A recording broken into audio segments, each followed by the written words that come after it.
মধ্যপ্রাচ্যে নতুন করে উত্তেজনার মধ্যেই এবার ইরানের সঙ্গে সম্ভাব্য চুক্তির জন্য 5টি কঠিন শর্ত দিয়েছে যুক্তরাষ্ট্র। আর এই শর্তগুলো সামনে আসতেই আন্তর্জাতিক অঙ্গনে শুরু হয়েছে নতুন আলোচনা। ইরানের আধা সরকারি সংবাদ সংস্থা ফার্স জানিয়েছে, তেহরানের সঙ্গে চুক্তিতে পৌঁছাতে ওয়াশিংটন 5টি মূল শর্ত দিয়েছে।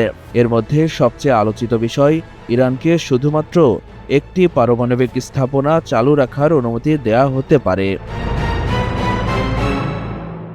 প্রতিবেদন অনুযায়ী যুক্তরাষ্ট্রের শর্তগুলোর মধ্যে রয়েছে ইরানকে তাদের কাছে থাকা প্রায় 400 কিলোগ্রাম ইউরেনিয়াম যুক্তরাষ্ট্রের কাছে হস্তান্তর করতে হবে।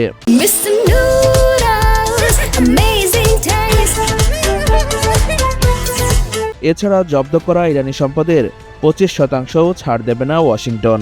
একই সঙ্গে ইরানকে কোনো ধরনের ক্ষতিপূরণও দেয়া হবে না বলে জানানো হয়েছে। আরেকটি গুরুত্বপূর্ণ শর্ত হলো, সব ধরনের আলোচনার ফলাফলের উপর নির্ভর করবে যুদ্ধবিরতির ভবিষ্যৎ। অন্যদিকে ইরানও নিজেদের কিছু কঠোর শর্ত সামনে এনেছে। তেহরানের দাবি, লেবানন সহ পুরো অঞ্চলে যুদ্ধ বন্ধ করতে হবে।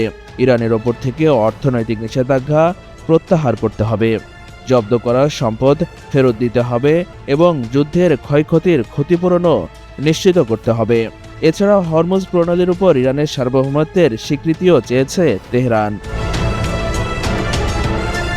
গত ফেব্রুয়ারিতে যুক্তরাষ্ট্র ও ইসরায়েল ইরানের বিরুদ্ধে হামলা চালানোর পর থেকেই অঞ্চল জুড়ে উত্তেজনা বেড়ে যায়।